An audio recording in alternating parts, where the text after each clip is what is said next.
सत्ता ज़मनी इंतखाब के उम्मीदवार शोभन देव चटर्जी की हिमायत में खर्दा सुरजो सेन मैदान में अजीमुशान इंतखाबी रैली से अभिषेक बनर्जी का खिताब।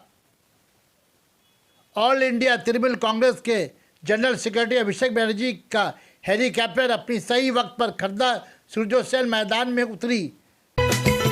सना medical hall,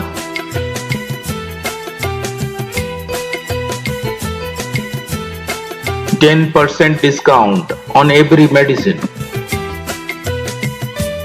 Oxygen cylinder also available.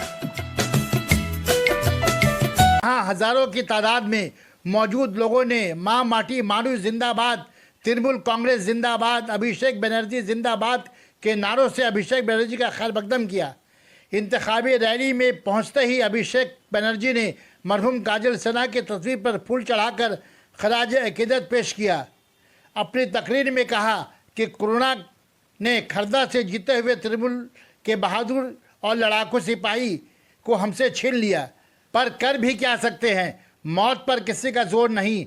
हाँ, इतना ज़रूर कहूँगा कि काजल सना ने खर्दा के तरक्की कामों का जो सपना अधूरा छोड़ गए हैं उसे पूरा करने के लिए ममता बनर्जी ने एक सीनियर और ईमानदार लीडर को शोभन देव की शक्ल में खर्दा को दिया है।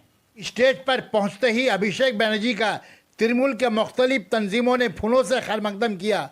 मरहूम काजल सना की अहलिया नंदिता सिन्हा शाल पेश की। खर्दा म्यूनसिपलिटी के चेयरमैन नीलू सरकार ने फूलों से खैर मकदम किया, जबकि छात्र परिषद के जानिब से तोहफा पेश किया गया।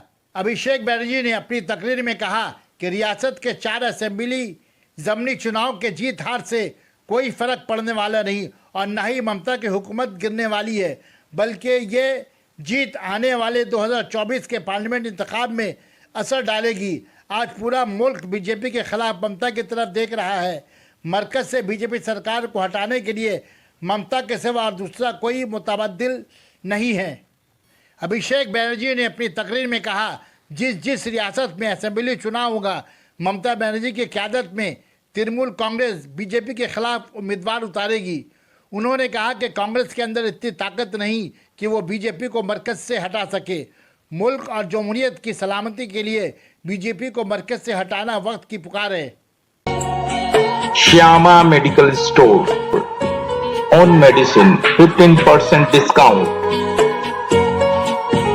6% discount on food and OTC product up to 3 km, home delivery free.